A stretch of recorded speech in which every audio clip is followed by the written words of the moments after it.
की शान।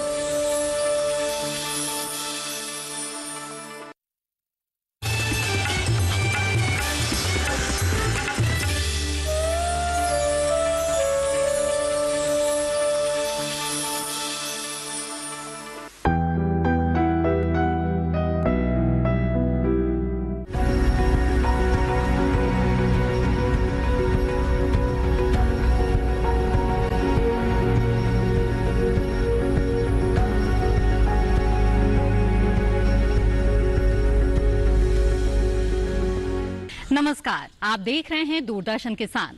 कार्यक्रम कृषि विशेष में आप सभी का स्वागत है। मैं हूं मोनालिसा। आज हम आपको मिलवाने जा रहे हैं नींबू के भरे पूरे परिवार से। जी हां, नींबू जो हमारे नियमित आहार का हिस्सा है और जिसे आप बड़े ही चटखारे लेकर खाते होंगे। इसका बड़ा ही समृद्ध परिवार है और इसके सदस्य बेहद गुणी हैं। फलों का ये कुनबा हमारे लिए और किसानों के लिए क्या अहमियत रखता है, ये आप जान पाएंगे आज के कार्यक्रम में। तो आइए बिना देर किए हुए शुरू करते हैं आज का ये कार्यक्रम और देखते हैं स्वाद भी स्वास्थ्य भी नींबू वर्गीय फल।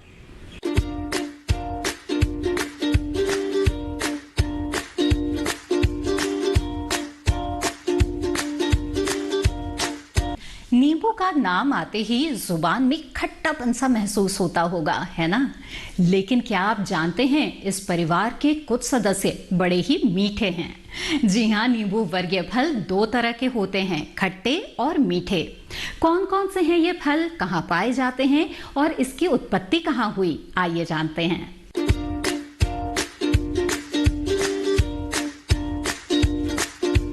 ज़्यादातर फल जो हैं उनकी जो उत्पत्ति है वो साउथ ईस्ट एशिया से हुई है, जिसमें चाइना है, जापान है, इंडिया है। कुछ फल जैसे हम लेते हैं, जैसे टेम्पल ऑरेंज है, ग्रेप फ्रूट है, इनकी जो उत्पत्ति हुई है वो वेस्ट इंडीज़ से हुई है।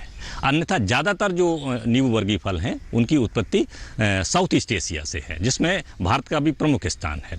अगर हम भारत की बात करें तो बहुत सारे फल और बहुत सारी इसकी स्पीसीज जो हैं वो नॉर्थ ईस्टर्न रीजन जो हमारे देश का है वहाँ से उनकी उत्पत्ति हुई है।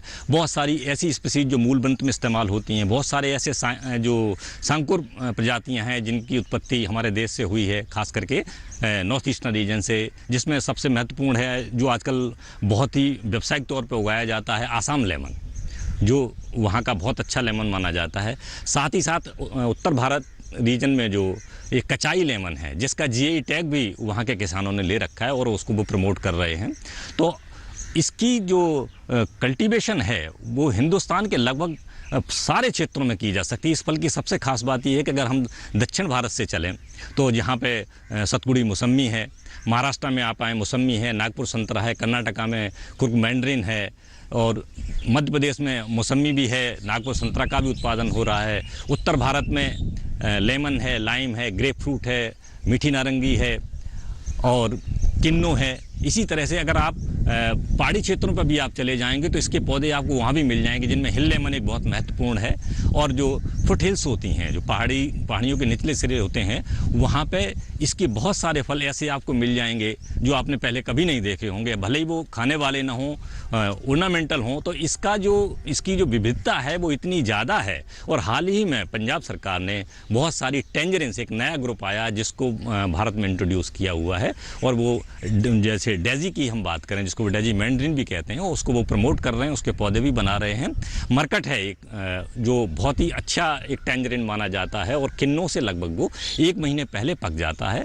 तो इसमें विविधता इतनी है कि अगर उत्तर भारत की अगर हम बात करें और नींबू वर्गीय फलों को अगर एक प्रणाली के साथ अगर हम उगाएं तो कम से कम 8 से 9 महीने तक हमारे किसान सिर्फ नींबू उत्पादन से या नींबू वर्गीय फलों के उत्पादन से ही आय कमा सकते हैं, जो ऐसा प्राय किसी दूसरे फल में देखने को नहीं मिले। नींबू वर्गीय फलों की गुणवत्ता के कारण बाजार में इनकी भारी डिमांड रहती है और किसानों को इनकी बिक्री से काफी अच्छा मुनाफा भी होता है। हाल ही के दिनों में हालांकि ग्रेप फ्रूट को बहुत पहले हमारे देश में इंट्रोड्यूस किया गया था, लेकिन स्वास्थ्य के प्रति जागरूकता के साथ उपभोक्ता की जो के ज्ञान में जो वृद्धि हुई है, उसके साथ साथ हमारे ग्रेप फ्रूट की जो डिमांड है, जो उसकी मांग है, वो बहुत ज़्यादा बढ़ी है। क्योंकि इसकी 2 प्रजातियाँ ऐसी हैं जो बीज रहित होती हैं, जो रेड ब्लश और मार्श सीडलेस। इन दोनों ही प्रजातियों की बहुत ज़्यादा डिमांड आ रही है, क्योंकि नींबू वर्गीय फलों में हम उन फलों को बहुत ज़्यादा पसंद करते हैं जिनमें बीज नहीं होता।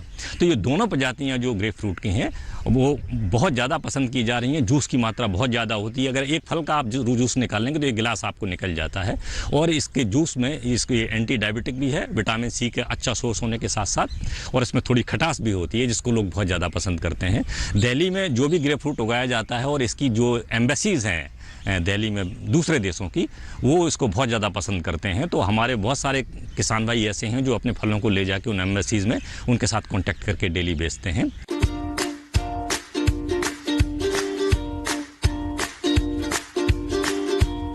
इस वर्ग में कई तरह के फल आते हैं, जैसे मौसमी, नारंगी, नींबू, लाइम वगैरह।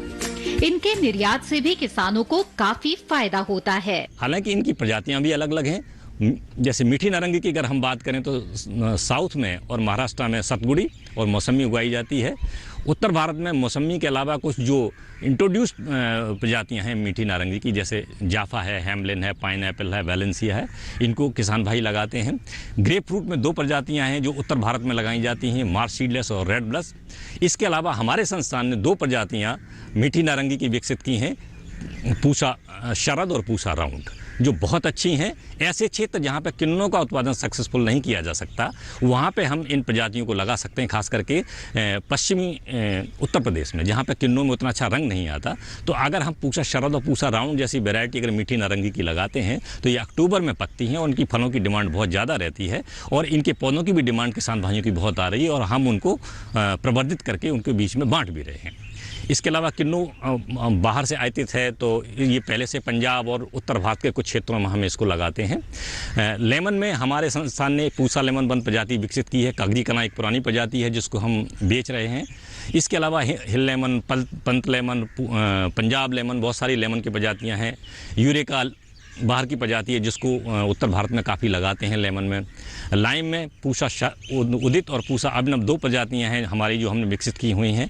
इसके अलावा महाराष्ट्र से या साउथ से कुछ प्रजातियां विकसित हुई, जैसे विक्रम, प्रमालिनी, साई सरबती, जय देवी, ये बहुत सारी प्रजातियां जो लाइम में। तो बहुत सारी विविधता है फलों में और फलों की प्रजातियों में भी। तो अगर हमारे किसान भाई इसको सिस्टमवार लगाते हैं, प्रणालीवार लगाते हैं, तो कम से कम 8-9 महीने तक हमारे किसान भाई नींबू वर्गीय फल उगा के आय कमा सकते हैं। जहाँ तक नींबू की बात है तो विटामिन सी का बहुत अच्छा सोर्स माना जाता है। और जो ग्रेप फ्रूट का जो जूस माना जाता है वो एंटी डायबिटिक के लिए भी कहा जाता है कि जिनको डायबिटीज़ है वो लोग भी उसको पी सकते हैं सावधानी के साथ, डॉक्टर के परामर्श के साथ। तो विटामिन सी का ये बहुत अच्छा सोर्स है और ये विभिन्न तरीके से इसका उपयोग होता है। कुछ फल हैं जो खास करके जूस के लिए होते हैं, कुछ फल ऐसे हैं जो अचार के लिए होते हैं, जिसमें आप लेमन है, हिल लेमन, इसको अचार के लिए यूज़ करते हैं। और इसको जो है क्योंकि इसमें सिट्रिक एसिड भी होता है, तो ये हमारी रिकवरी जो है, जैसे हम कहीं से थके हुए जब आते हैं, अगर आपको तुरंत ऊर्जा चाहिए तो हम नींबू का शरबत या नींबू की शिकंजी पीते हैं, तो हमें इससे बहुत जल्दी एनर्जी मिलती है। तो ये हमारे स्वास्थ्य में जो बीमार लोग हैं, खास करके आपने देखा होगा कि डॉक्टर्स बहुत बार कहते हैं कि आप मौसमी का जूस पीजिए अगर आप बीमार हैं, ताकि आपकी जो रिकवरी है, आपके ठीक होने का जो समय है बहुत कम होगा और आप जल्दी स्वस्थ होंगे और विटामिन सी आप में भरपूर रहेगी। अगर सही तरीके से आप इसे यूज करते हैं तो बहुत सारी बीमारियों में नींबू वर्गीय फलों का उपयोग किया जा सकता है। नींबू वर्गीय फल न सिर्फ स्वाद के मामले में बेहतरीन हैं, बल्कि स्वास्थ्य की दृष्टि से भी ये बेहद लाभकारी हैं। इनमें कई तरह के पोषक तत्व पाए जाते हैं जो हमें आंतरिक और बाहरी रूप से स्वस्थ रहने में मदद करते हैं। आइए जानते हैं नींबू वर्गीय फलों में कौन कौन से गुण पाए जाते हैं, साथ ही इन्हें खाने का क्या सही तरीका है।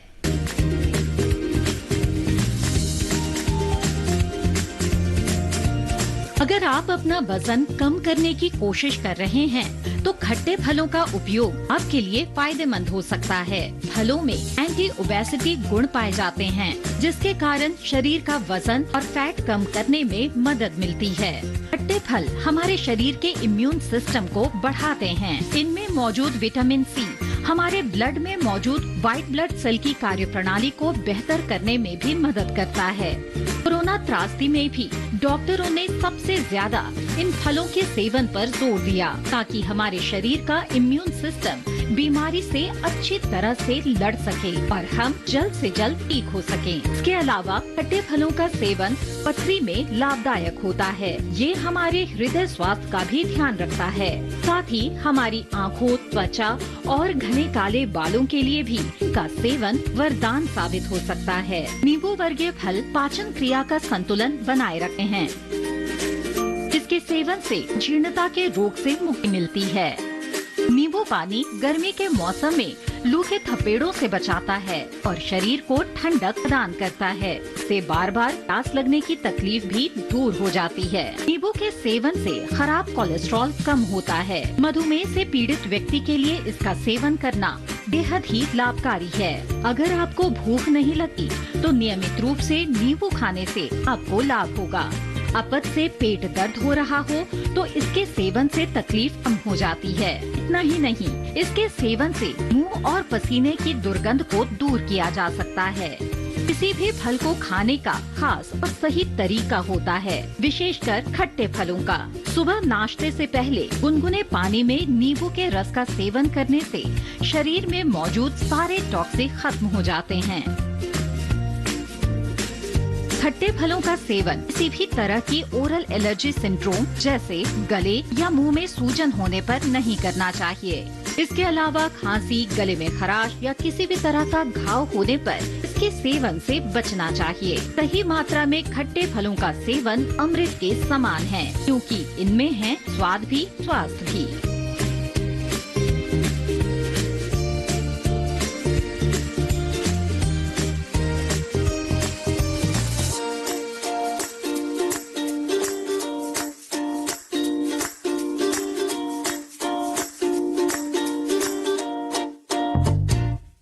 कार्यक्रम कृषि विशेष में फिलहाल वक्त है एक छोटे से ब्रेक का। जल्द हाजिर होंगे, बताएंगे आपको नींबू वर्गीय फलों से जुड़ी कुछ और खास बातें।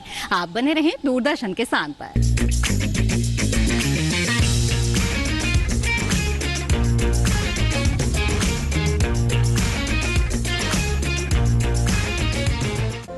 खेती की उन्नत तकनीकें हों या हो बात पैदावार की, पशुपालन में आ रही हो कोई परेशानी या बात हो पशुओं के स्वास्थ्य की, हम बताएंगे हर पहलू की सटीक जानकारी। साथ ही मिलवाएंगे कामयाबी के महारथियों से आपके अपने कार्यक्रम गांव किसान में, सोमवार से शुक्रवार शाम 4 बजे।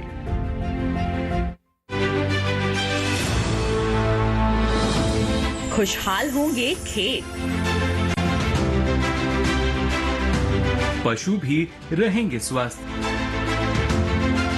सरकारी स्कीम का होगा लाभ, जब एक्सपर्ट्स का मिलेगा साथ, किसानों के सवाल, विशेषज्ञों के जवाब, अब सिर्फ एक फोन कॉल पर। देखिए अपना खास प्रोग्राम। हमारे टोल फ्री नंबर हैं 1800-113060, 1800-113061। हेलो किसान, सोमवार से शुक्रवार शाम 6 बजे सिर्फ दूरदर्शन किसान पर।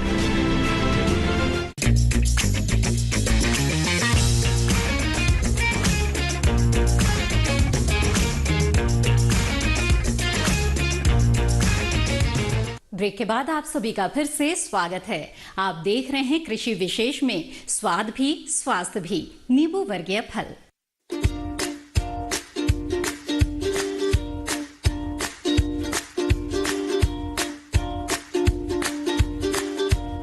बाकी फलों की तरह ही नींबू वर्गीय फलों के बागों की भी समुचित देखरेख करनी पड़ती है, वरना कई बार ऐसा देखा गया है कि पौधे समय से पहले ही उत्पादन देना बंद कर देते हैं और सूखने लगते हैं, जिसे सिट्रस डिक्लाइन कहा जाता है। आपके सामने ऐसी नौबत ना आए और फलों की अच्छी पैदावार मिले, इसके लिए आपको किन बातों का ध्यान रखना चाहिए, आइए जानते हैं।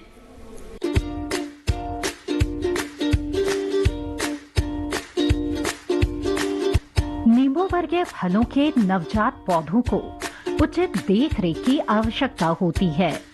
नए पौधों को गर्मी के मौसम में तेज धूप एवं लू और सर्दी के मौसम में ठंड एवं पाले से बचाने का समुचित प्रबंध करना चाहिए। पेड़ों के जड़ों के पास पर्याप्त नमी बनाए रखने के लिए समय समय पर सिंचाई की व्यवस्था करनी चाहिए। नींबू वर्गीय फलों की सबसे बड़ी समस्या है फलों का झड़ना। इसके अतिरिक्त नींबू में फलों का फटना और संतरा और मौसमी जैसे फलों में जूस का न बनना भी एक समस्या है, जिसे पर्याप्त पोषण से ठीक किया जा सकता है।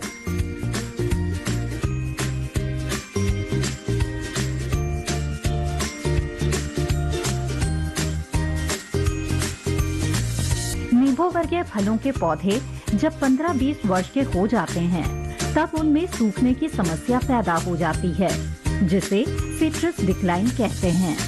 इनके बचाव के लिए जरूरत है कि इन पौधों की कटाई समय समय पर होनी चाहिए और हर एक पौधे के बीच सही दूरी रखनी चाहिए, ताकि कोई भी बीमारी एक पौधे से दूसरे पौधे में न फैल जाए। सिंचाई प्रबंधन नींबू वर्गीय फलों की अच्छी पैदावार के लिए बेहद जरूरी है।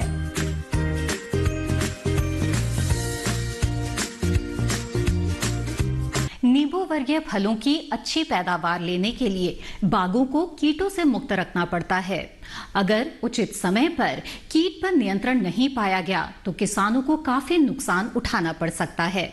आइए जानते हैं नींबू वर्गीय फलों को किन किन कीटों का खतरा रहता है और बचाव के लिए किसान किस तरह के उपाय अपना सकते हैं।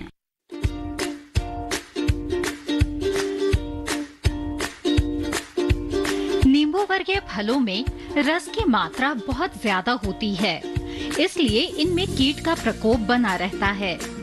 बिना किसी केमिकल का उपयोग किए नींबू वर्गीय फलों का प्रबंधन कर किसान अपनी फसल का कीटों से बचाव कर सकते हैं। मैं अपने दर्शकों को ये बताना चाहता हूँ कि जो हमारा आने वाला जो खरीफ का जो मौसम है, इसमें सबसे ज़्यादा कीड़ों का प्रकोप होता है हमारी अनेक फसलों पर।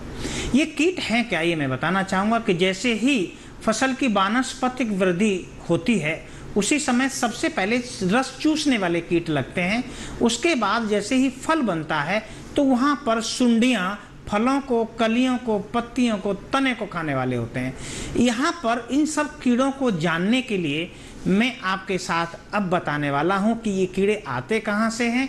ये कीट जमीन के अंदर से एक प्यूपा अवस्था को तोड़ करके, यानी कि सुषुप्त अवस्था को तोड़ कर तितली रूप में आते हैं। तितली अंडे देती है और अंडे से सुंडी बनती है।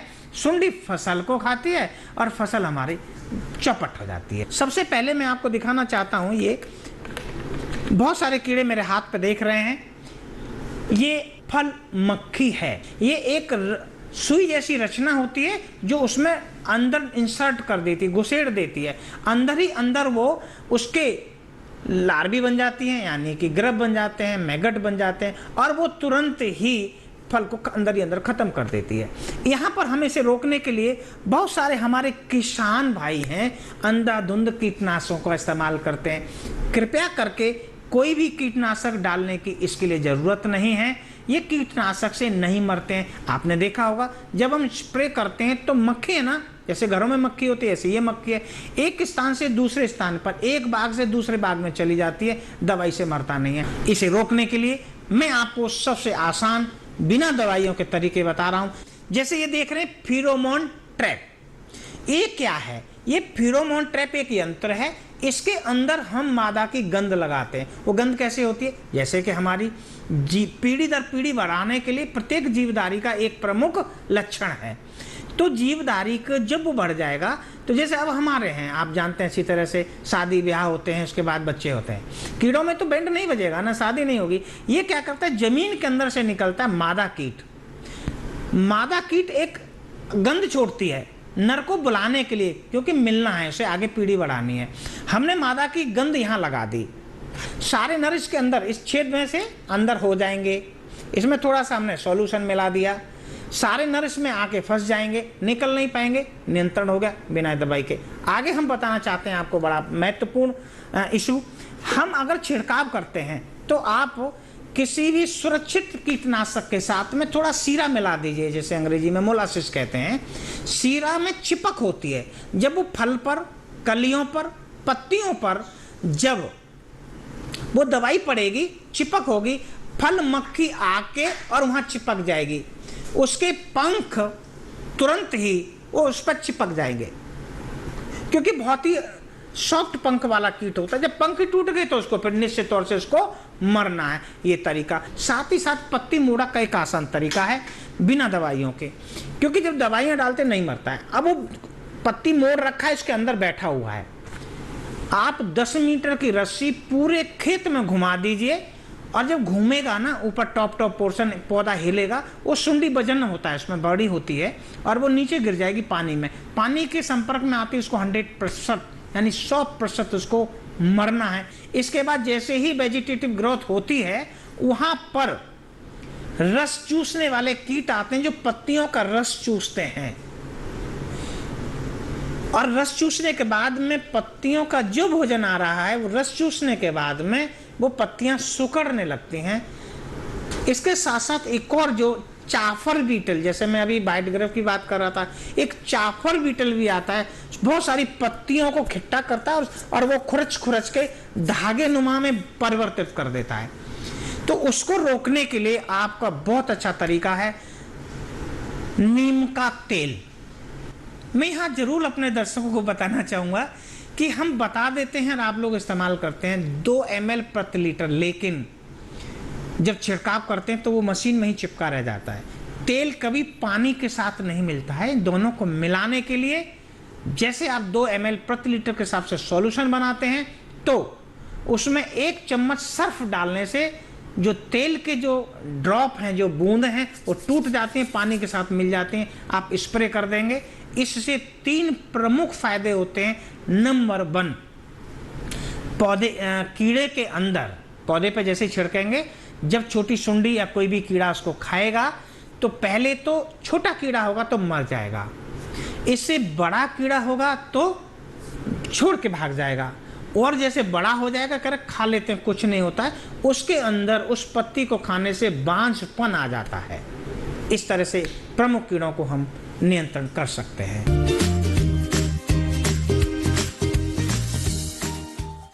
आइए अब आपको नींबू वर्गीय फलों से जुड़ी कुछ और खास बातें बताते चलें। नींबू को संस्कृत में नींबू कहा जाता है। नींबू का वैज्ञानिक नाम है सिट्रस लेमन। नींबू के 100 ग्राम रस से 29 किलो कैलोरी ऊर्जा प्राप्त हो सकती है। वातापी या संतरे के अनुपात में नींबू में दुगनी मात्रा में साइट्रिक एसिड मौजूद है। हाई शुगर वाले लोगों के लिए नींबू पानी जूस व ड्रिंक का बेहतर विकल्प है। खट्टा संतरा या सेविल 10वीं शताब्दी में अरबों द्वारा भूमध्य क्षेत्र में पेश किया गया था। मीठा संतरा 15वीं शताब्दी में जेनोवा वासी के व्यापारियों द्वारा पेश किया गया था। एक नारंगी एक पूरे दिन विटामिन सी की आवश्यकता को पूर्ण करता है। पूरे संसार में 600 से भी अधिक किस्म के संतरे पाए जाते हैं। संतरे को ईश्वर के फल के रूप में जाना जाता है, इसलिए इन्हें स्वर्ण सेब भी कहते हैं। कटे हुए संतरे के छिलकों का उपयोग कीटनाशक बनाने के लिए होता है। संतरे के फूल का उपयोग इत्र बनाने में किया जाता है। संतरे के सूखे पत्ते और फूल चाय बनाने के लिए उपयोग किए जाते हैं। मौसमी के जूस के अधिक सेवन से पेट में दर्द, पेट में मरोड़ और डायरिया जैसी समस्या हो सकती है। गर्भवती महिलाओं को मौसमी के जूस का सेवन कम मात्रा में करना चाहिए। पीलिया की बीमारी में नींबू के सेवन से लिवर स्वस्थ हो जाता है। कृषि विशेष की आज की कड़ी में बस इतना ही। फिर हाजिर होंगे लेकर एक और विषय, बात होगी उसके तमाम पहलुओं की। तब तक के लिए दीजिए इजाजत। आप बने रहें दूरदर्शन किसान पर। नमस्कार।